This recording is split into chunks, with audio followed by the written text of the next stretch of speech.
This is Shopify Masters, the e-commerce marketing podcast for ambitious entrepreneurs. It's powered by Shopify, the easiest way to sell online, in person, and anywhere in between. To get an extended 30-day trial, visit shopify.com/masters.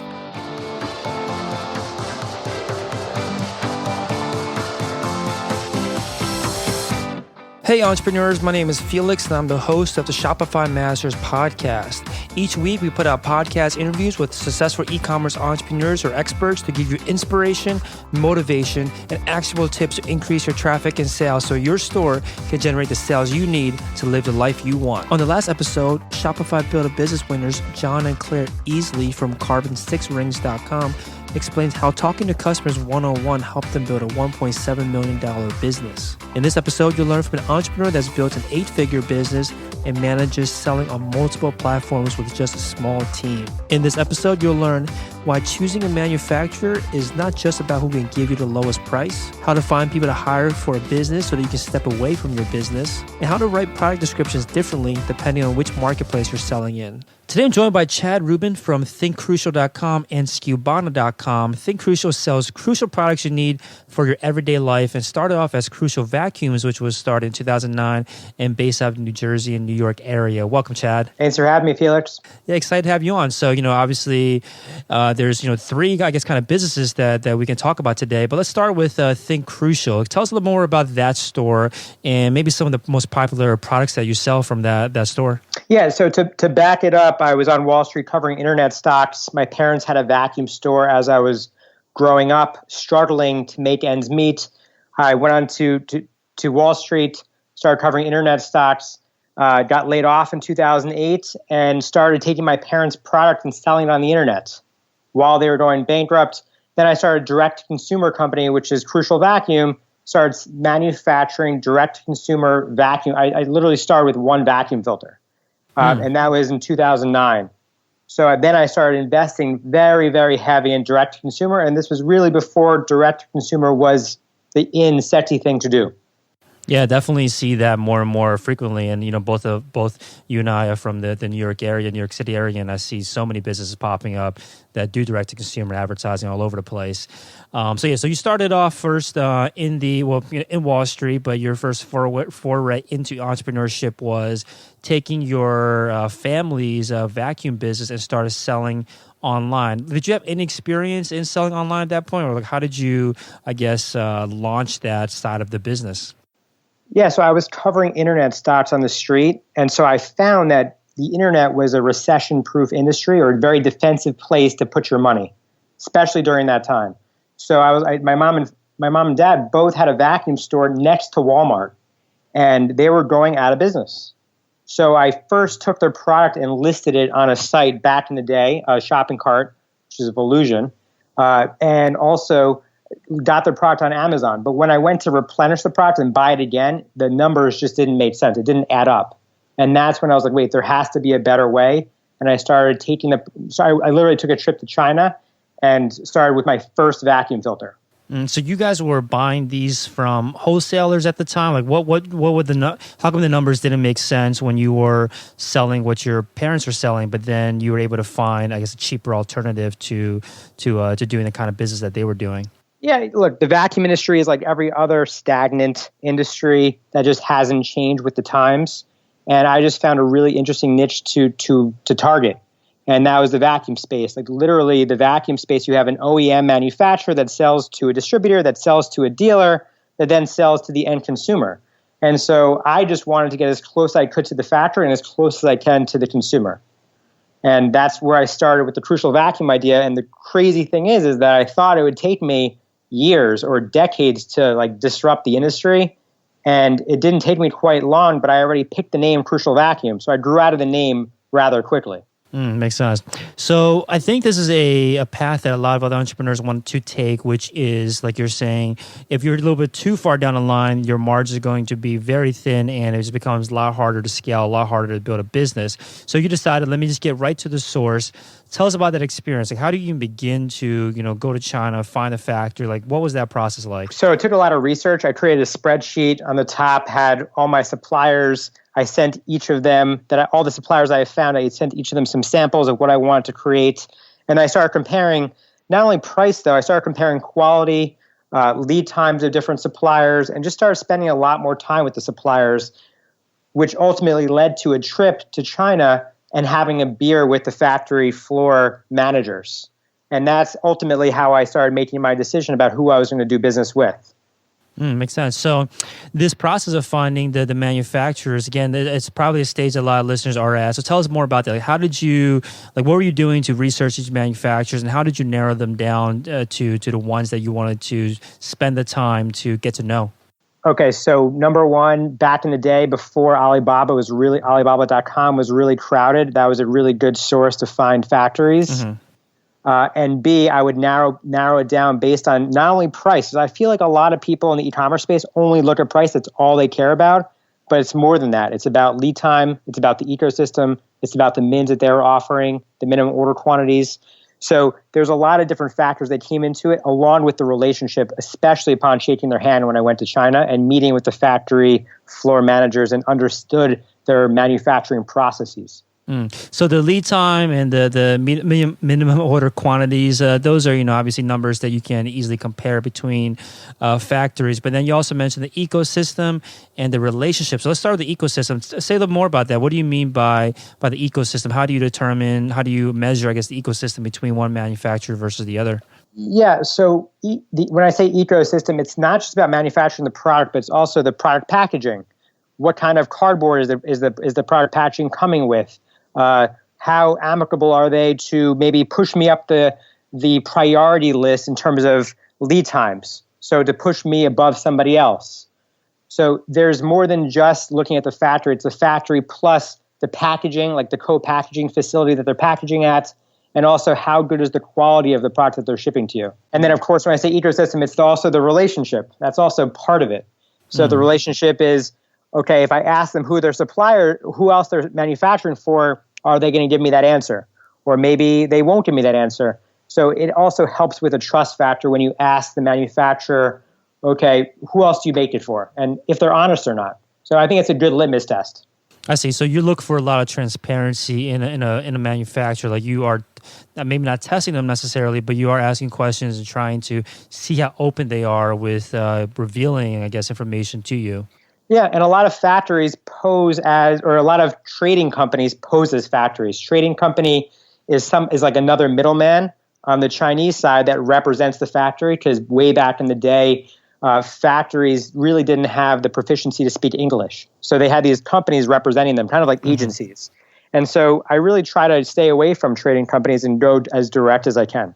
And how do you identify that? Is it by asking the questions, or how do you identify that you're not actually hitting the main, I guess, source? It's a lot of metrics. It's partially price. It's partially saying, hey, by the way, we're doing a Skype call right now. Why don't you turn on your video and give me a tour of your factory? That would be awesome. Let me see what's going on in the factory. Makes sense. Okay, so you determined that these specific factories are the ones that you wanted to work with. You found that you could build a good relationship with them.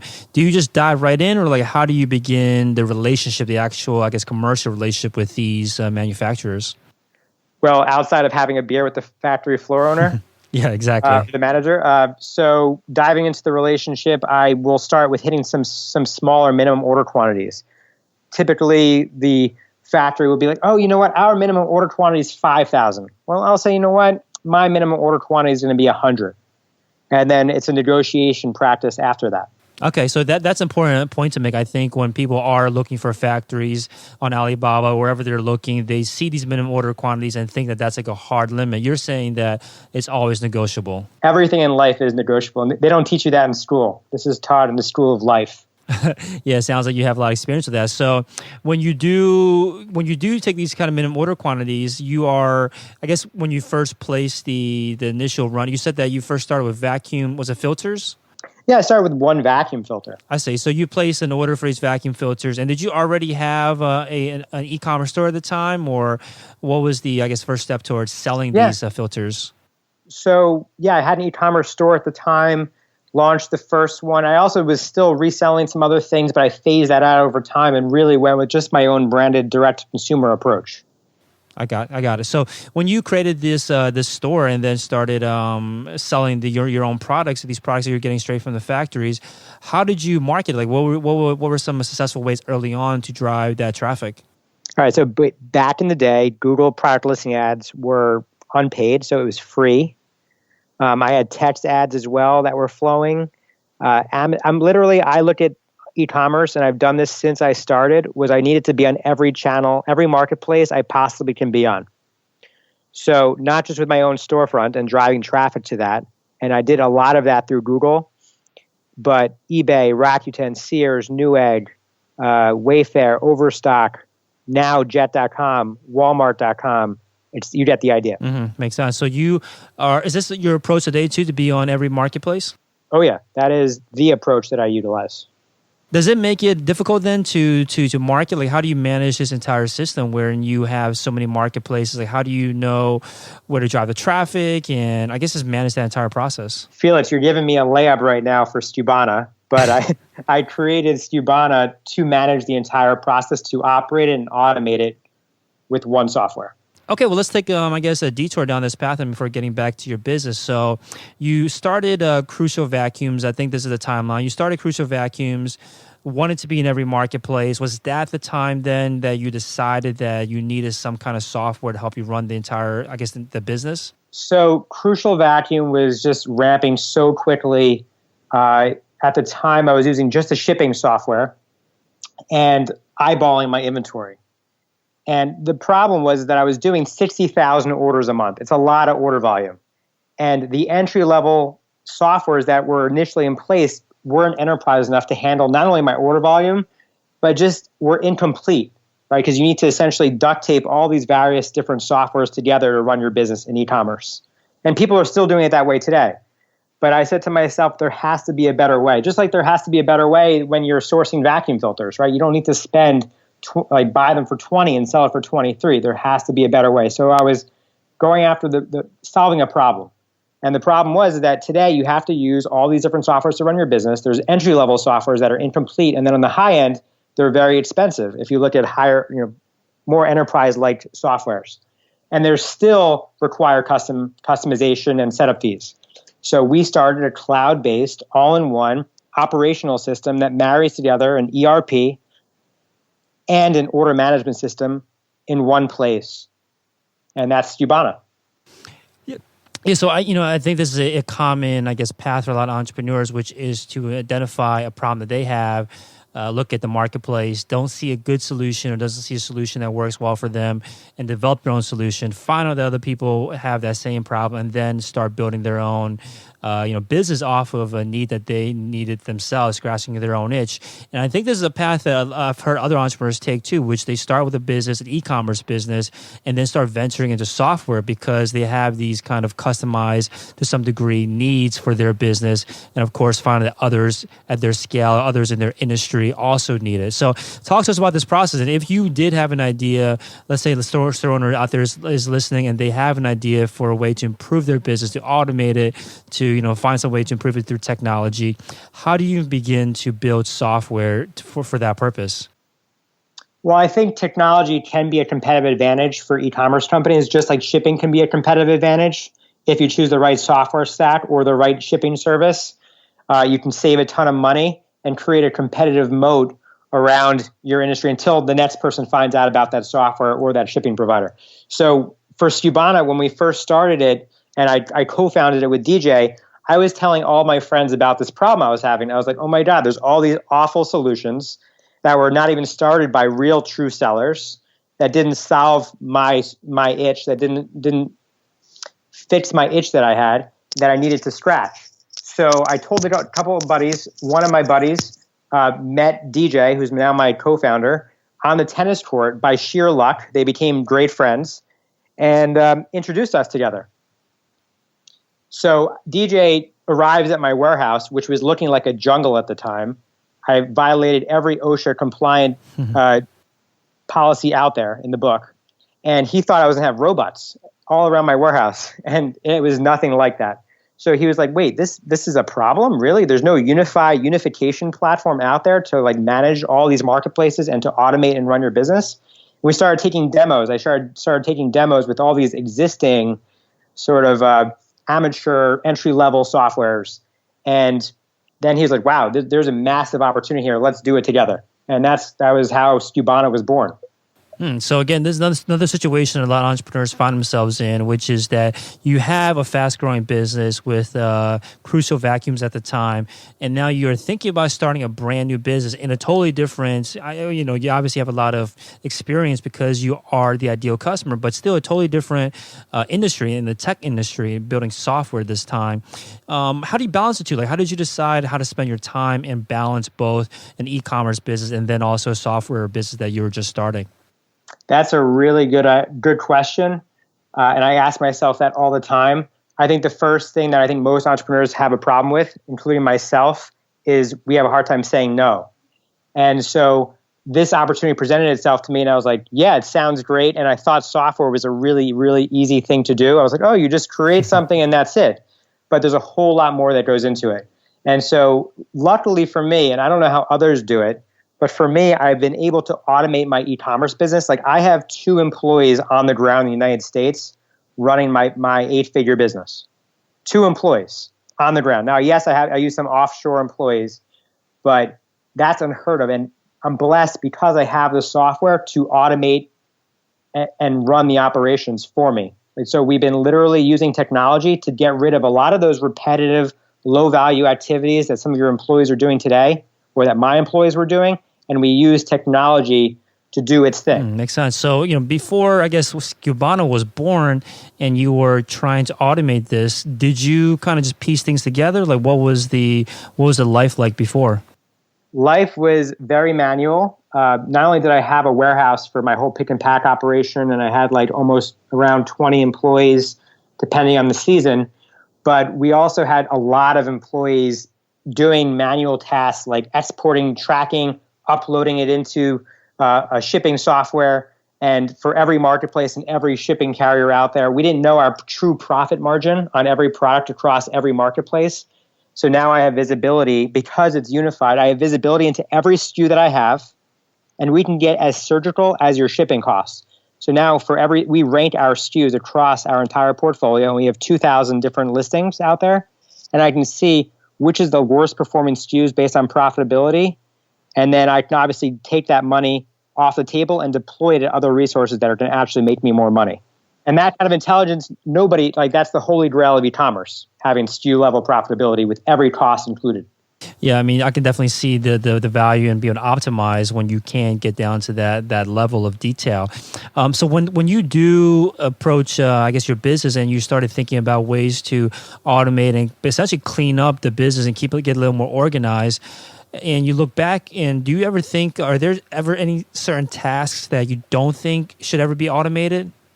Yeah, I do. I would say I encourage everyone to look at their life and see what are tasks that are low value. Like, everyone has a bucket list, but I also say everyone should have a F-it list, right? Things you just don't want to be doing. And so I took an inventory of my life and my grind and saw what I didn't want to be doing. But I also recognize that one of the most important things in my business is actually creating really, really good content and unique listings. Listings, whether it's on Shopify or whether it's on Amazon or anywhere else, spend time creating those listings. That's a higher value activity. And so we keep those in-house. We keep purchasing in-house, although Skubana automates the purchasing decisions and gives the seller the ability to actually decide what to buy. But all the lower value activities that we never want to be doing as sellers or having employees doing them, we've automated with technology. So this effortless, I like it. I've never heard anyone say it before. It makes a lot of sense. So are you including things on this list, just things that are low value, or what about things that you just don't like doing, you're not good at doing, you dread doing, but it would be high value if it were done? All the things that you either hate doing, find somebody that has their core competency or that likes doing that activity. All the repetitive things that you're doing, the same thing.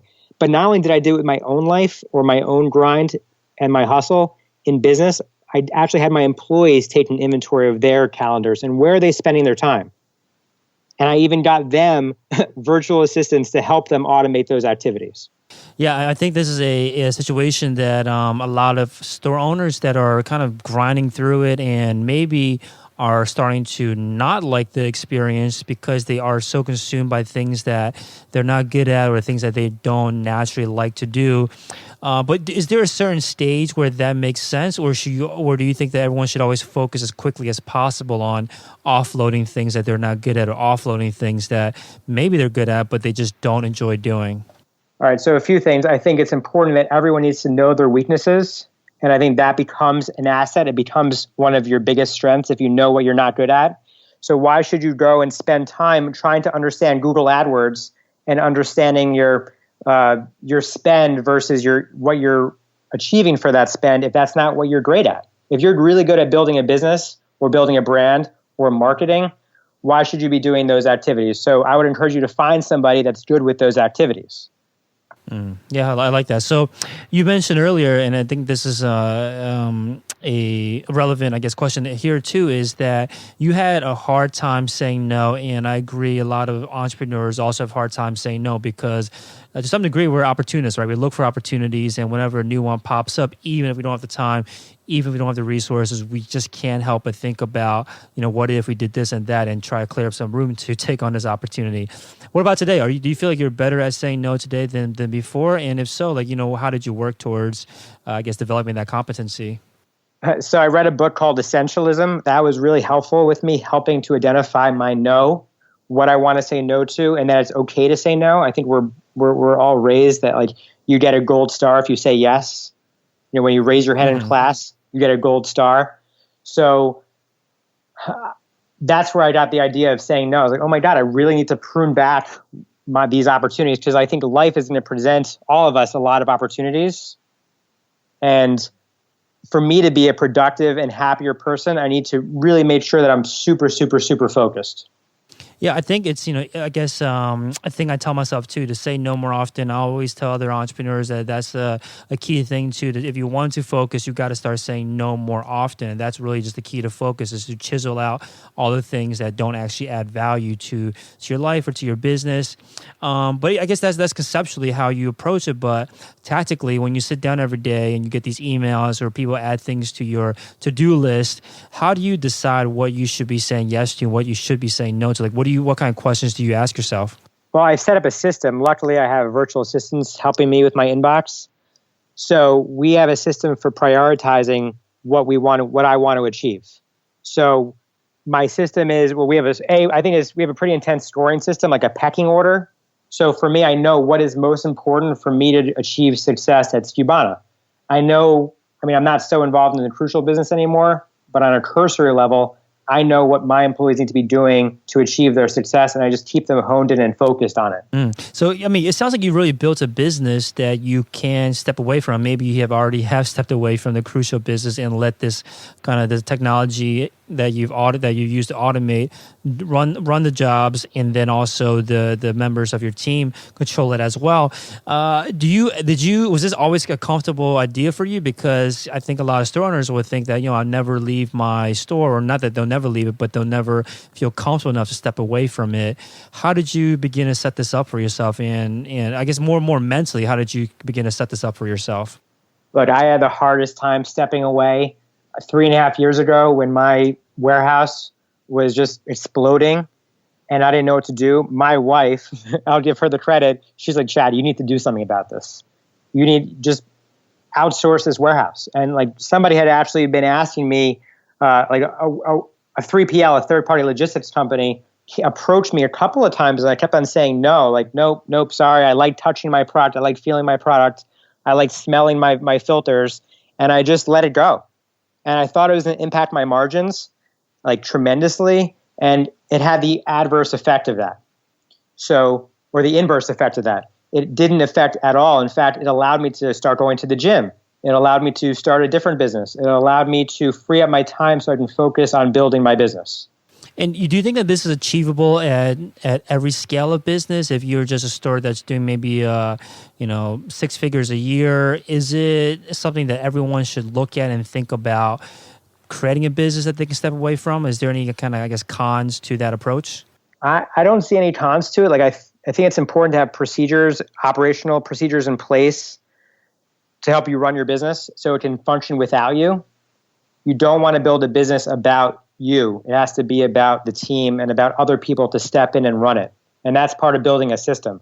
And even if you're a smaller account or store owner, I think now is the time to actually set up the process, because as you get larger, it gets harder and harder to set up the process. Like try outsourcing your warehouse after you've built, after you're doing 20, 30 million. It's a much bigger task, more time consuming. And so it's better to actually start now. And that's why you see a lot of direct consumer companies now that are just starting off in a third-party logistics environment, outsourced warehouse right away. Okay, so I want to talk a little bit about setting this up, I guess, business that you can step away from. So you mentioned you have 2 members of the team. Also, you have virtual assistants and I guess help from contractors around the world. Maybe we'll start with this. Like, how do you find the right people for your business? Like, what is your hiring process? My hiring process, I'll tell you, I've been through a lot of employees. Again, I only have 2 now left in the United States. And so I really like to find people that have entrepreneurial mindsets, people that actually can operate autonomously and just hop in the role and just start doing. Kind of like just getting shit done. Yeah, so how do you identify that during just like an interview or I guess the beginning stages of meeting a potential candidate?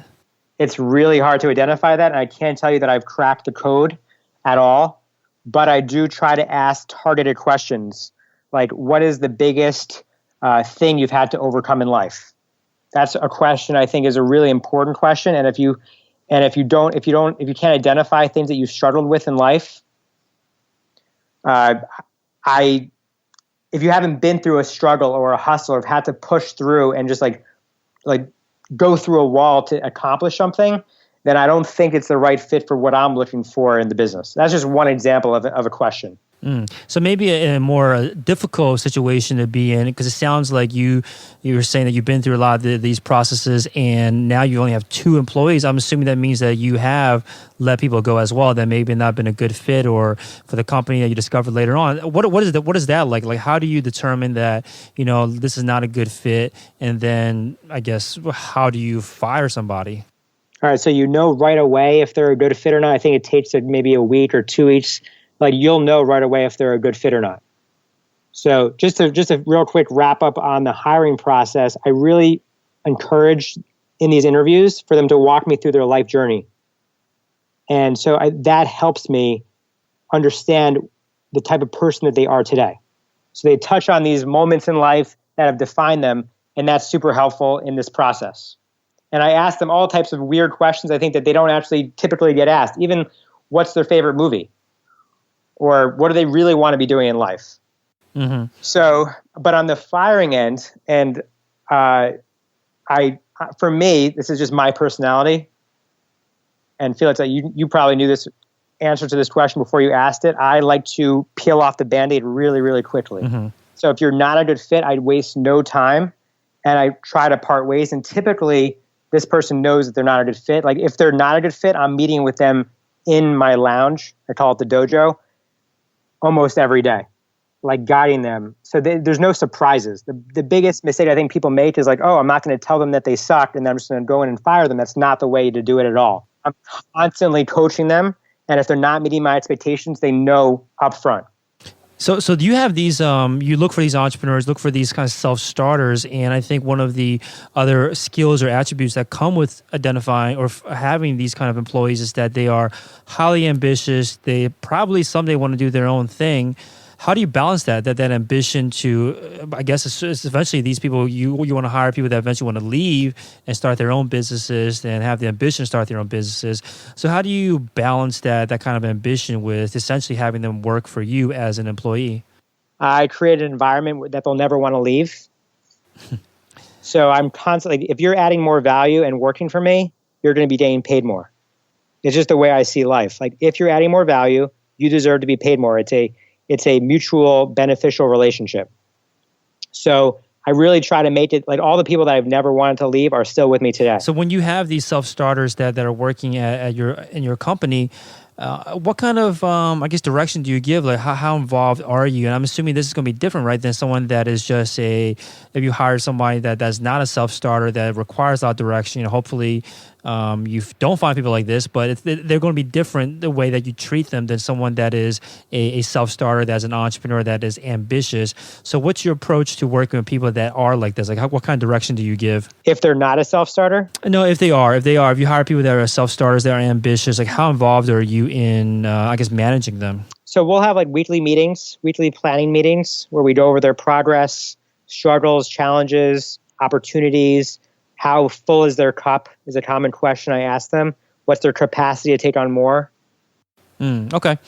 Now, I want to talk a little bit about the Think Crucial now. So we've been speaking about Scubana, your software business, and then also Crucial Vacuums, but now Think Crucial. So one thing you mentioned to me over email before we hopped on was that you had recently done a migration, right, from, I think, Magento at the time over to now Shopify. So tell us about that process. What was it like migrating a store, from one platform to another?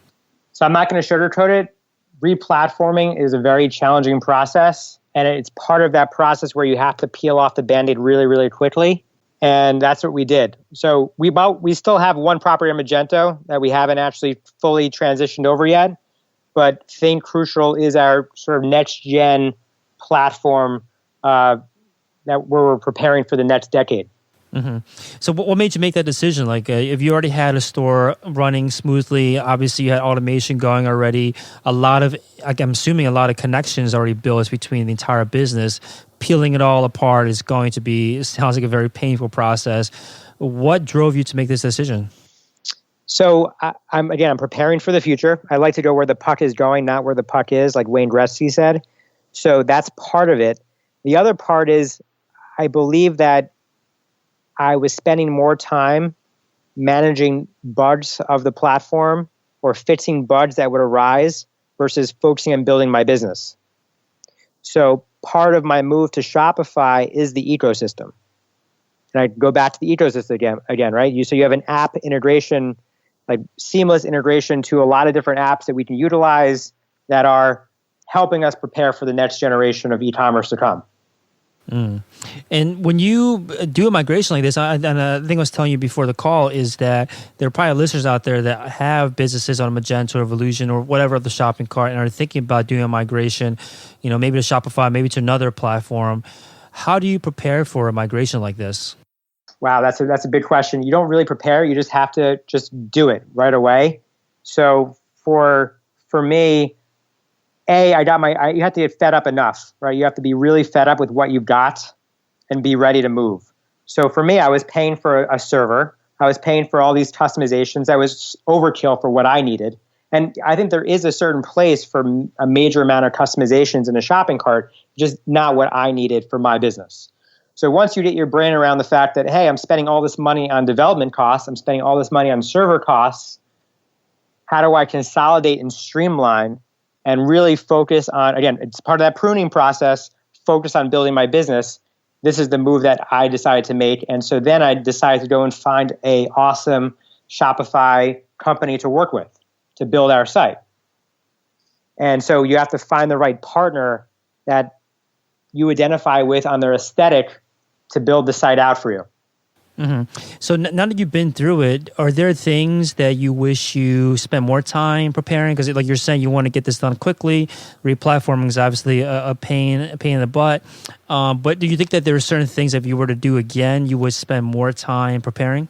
No, I mean, I think we did it in the right phases. Like the first phase of Think Crucial is a little bit different than what it is today in its current phase of development and the web design. We wanted to get a site up quick. And we did without all the bells and whistles, and we're iterating on that right now.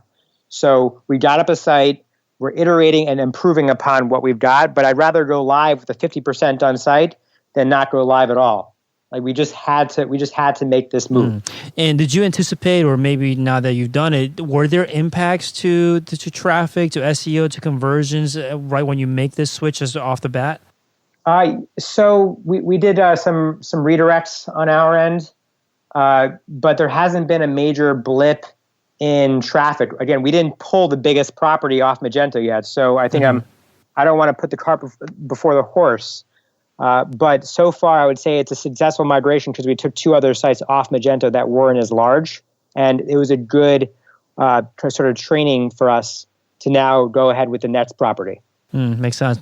So now that you have these different properties up, what's been like the key kind of driver in terms of the traffic and the sales? Like what kind of marketing channels do you guys focus on today? Like I said, so we do marketplace. We have a marketplace-driven strategy, and then we have our own website-driven strategy. So whether it's remarketing, Google PLAs, backlinks, working with different bloggers, I would say that's probably the largest piece of it. A newsletter blast that we have.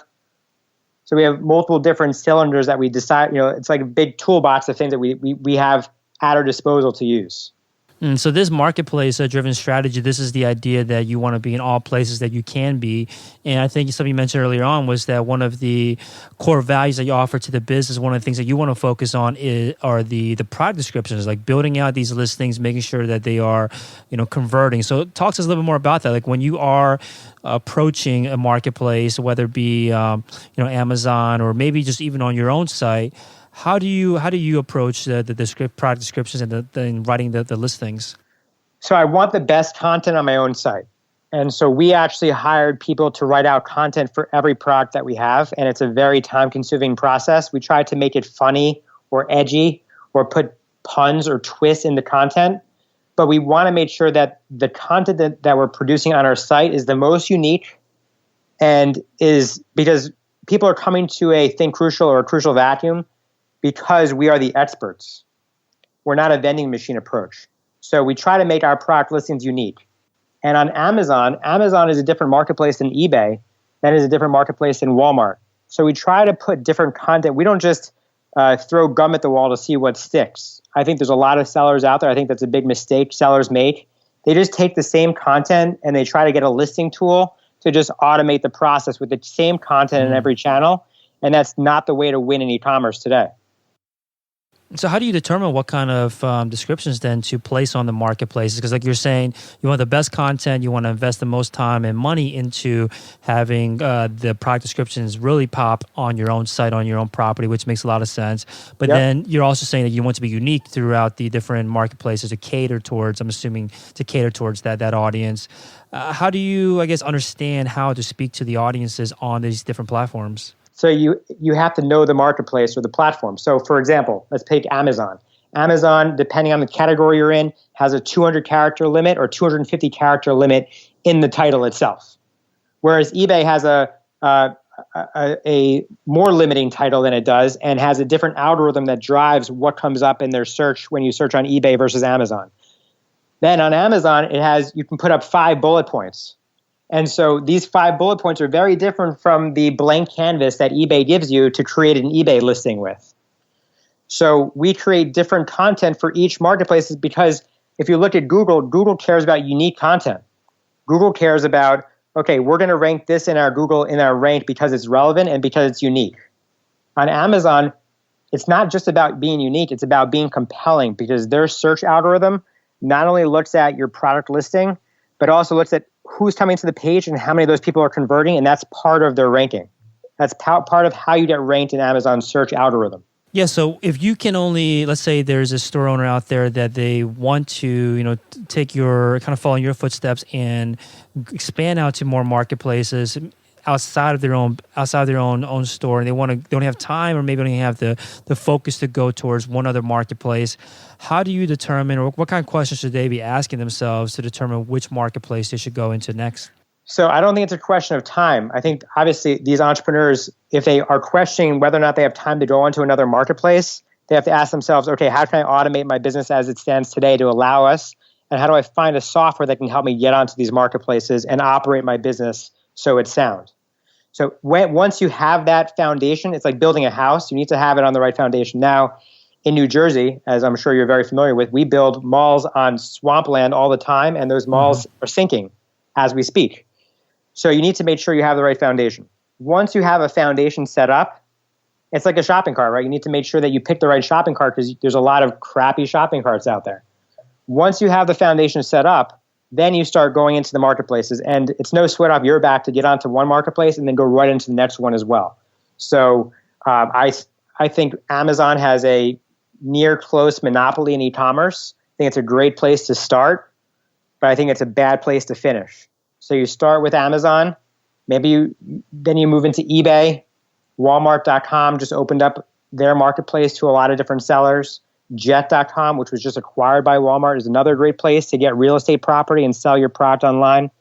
Then all the rest of them, Newegg, Rakuten, Sears, I can go on and on, Overstock, Wayfair. And then you go international. So in order to make this happen, you need to have the right operations in place before you get started, for sure. Mm-hmm. Makes sense. So, obviously we talked a lot about how you've automated your life. So now you probably just have a ton of free time to do whatever you want, which is just a joke, of course. But you did mention to me before the call that are you writing a book or you have a book out now? No, I wrote a book. I wrote a book as well. So it's called Cheaper, Easier, Direct. Cool. So tell us a little more about that. Why did you decide to write a book, and tell us a little more about what it's about? There's a lot of these e-commerce quote unquote gurus out there right now that are driving me absolutely mad. And they haven't built successful multi-marketplace businesses or e-commerce businesses. So they have really no place in giving insight or advice. So I decided, I was like, you know what? Why don't I just share my journey and how I've started my private labeling journey? So I go through a 3-step process, which is discovery. How do you discover what to manufacture? And then, of course, validating the idea to make sure you don't lose money, time, or in my case, hair. And then execution. So 3-step process is all embedded in this book, the exact blueprint of how I've actually created my business. Yeah, I think like many entrepreneurs or like other entrepreneurs out there, they want to share what they've learned as well. Like you're saying, you don't necessarily want to take advice from people that have never been in the same shoes that you have or are not on the same path and hopefully a little bit further ahead than you are. So for the folks out there that want to share their knowledge a little bit more, want to create their own content to help educate and give back to the community, tell us about your process. Like, how did you find the time? Obviously, the automation piece sounded like it made a big difference in freeing up your time. But what was your process to writing a book? So I was teaching a class in General Assembly in New York City on e-commerce, and somebody took my class and came up after me and was like, "You need to write a book." And I was like, "I do?" She said, "Yeah, you got to put this into a book. This is fantastic content." So I thought more about it. I built a relationship with her. And this goes back to my bug, which I referred to earlier in our conversation, which is my problem of saying no. And this is before I read Essentialism. So I probably would have had a different perspective on it a year and a half, 2 years ago.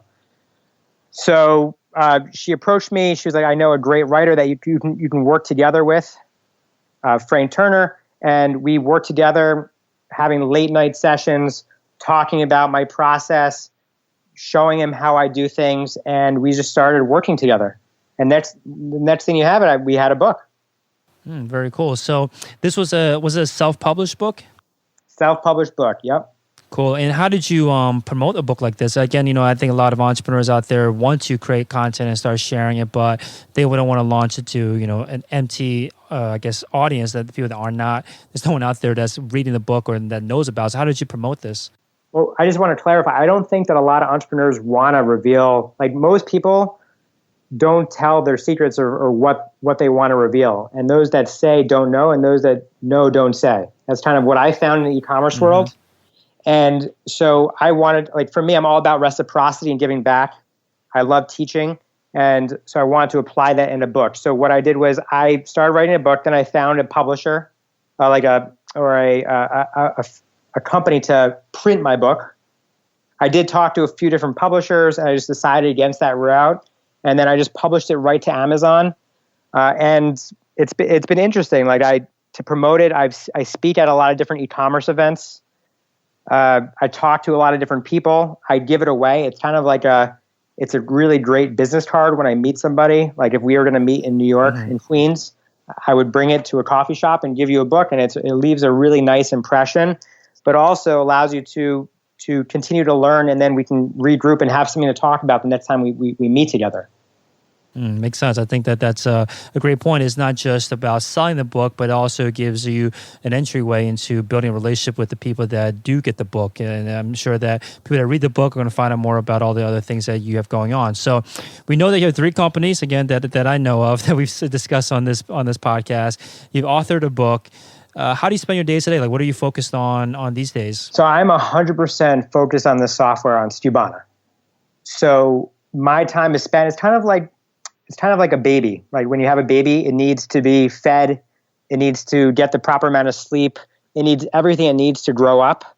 And so I felt that like my e-commerce property was already walking and growing up, but the software constantly needs love and support to continue to grow and to blossom. And so I spend my time building partnerships. I talk to a lot of big sellers every day, all day. And I think I learn a lot by talking to them as well. Like I consume that knowledge. Like every single seller I talk to, I get at least one gold nugget that I can now deploy or even give to others in the community. So I'm talking to sellers all day, showing them the software, showing them how I built my business and how they can do it too. Very cool. So now we know that you have the plan to focus on Skubana for I guess the foreseeable future. What are the plans for the other businesses for Crucial Vacuum and Think Crucial? Yeah, so for those businesses, it's all about my thesis of going direct to consumer, manufacturing your own product, finding products that solve problems, and going after niches that are really unsexy to a lot of other people. And that's where my team is going to be spending most of their time. Very cool. So thanks so much, Chad. So thinkcrucial.com is one of the sites. Crucialvacuum.com is the other. Skubana.com is the software business. Cheaper, Easier, Direct is the book that you authored. Anywhere else or anything else that you think the listeners should check out if they want to follow along with what you're up to? They can Google my name. And of course, if they buy the book and send me a receipt, I'm happy to give them a free 15-minute consultation session with me. I think that would be a great value add for your listeners. Oh, very cool. Yeah, definitely think that's worth the, right now I'm looking on Amazon for $12 or 15 minutes. I think that's a great trade-off to speak with someone that has that kind of experience. So again, thanks so much for your time, Chad. Thank you so much for having me. Thanks for listening to Shopify Masters, the e-commerce marketing podcast for ambitious entrepreneurs. To start your store today, visit shopify.com/masters to claim your extended 30-day free trial.